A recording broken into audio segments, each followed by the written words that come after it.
जिस कीचड़ और गोबर को रास्ते में देखकर लोग अपनी नाक सिकोड़कर रास्ता बदल लेते हैं, उसी कीचड़ को एक महिला ने अपने आंचल पर रोज झेला था। वो कीचड़ उनके कपड़ों पर नहीं, बल्कि उस समय के घटिया समाज के मुंह पर था, जो यह सोचता था कि महिलाएं अगर पढ़ लिख लेंगी तो धर्म और कुल भ्रष्ट हो जाएगा। मैं बात कर रहा हूं क्रांति ज्योति सावित्रीबाई फुले जी की, आज से 195 साल पहले जन्मी भारत की पहली महिला अध्यापिका की। जरा सोचिए, उस दौर और आज के दौर में फर्क क्या है। तब सावित्रीबाई जी के लिए संघर्ष घर की दहलीज पार करने का था, और आज हमारी बहन बेटियों को संघर्ष स्कूल, कॉलेज या काम से सही सलामत घर लौटने का है।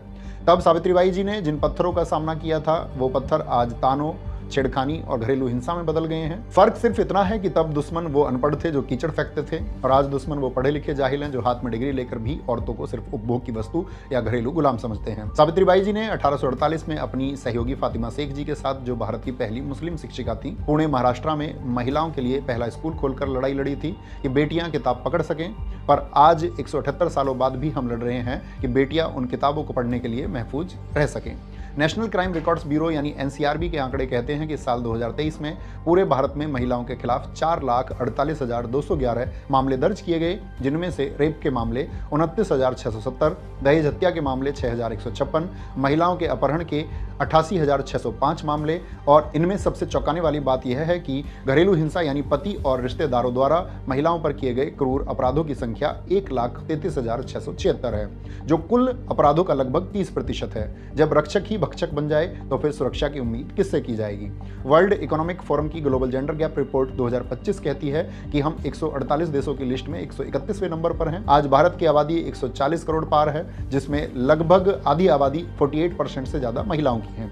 लेकिन वर्ल्ड बैंक और PLFS के ताजा आंकड़े बताते हैं कि भारत में महिलाओं की वर्कफोर्स पार्टिसिपेशन, कामकाजी भागीदारी पुरुषों के 70% के मुकाबले सिर्फ 40 से 42% के बीच अटकी हुई है।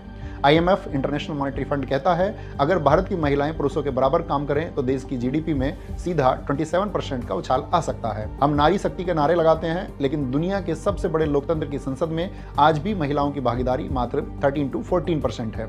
गांव में आरक्षण मिला तो वहां प्रधानपति नाम की बीमारी लग गई, कुर्सी महिला की लेकिन हुक्म पति का। स्वामी विवेकानंद जी ने भी कहा था, जिस प्रकार एक पक्षी केवल एक पंख के सहारे नहीं उड़ सकता, उसी प्रकार दुनिया का कल्याण भी कोई संभावना नहीं है जब तक महिलाओं की स्थिति में सुधार ना हो। तो इस 3 जनवरी को सावित्रीबाई फुले जी को अगर सच्ची श्रद्धांजलि देनी है तो उस मूर्ति पर फूल चढ़ाकर सिर्फ रस्म अदायगी मत कीजिए, उस सोच पर प्रहार कीजिए जो बेटी को आज भी बोझ और पराई अमानत समझती है। जब देश की हर बेटी के हाथ में कलम और पावर होगी, तब सावित्रीबाई फुले जी का सपना पूरा होगा। भारत की पहली महिला शिक्षिका को मेरा उनकी जयंती पर सत सत नमन।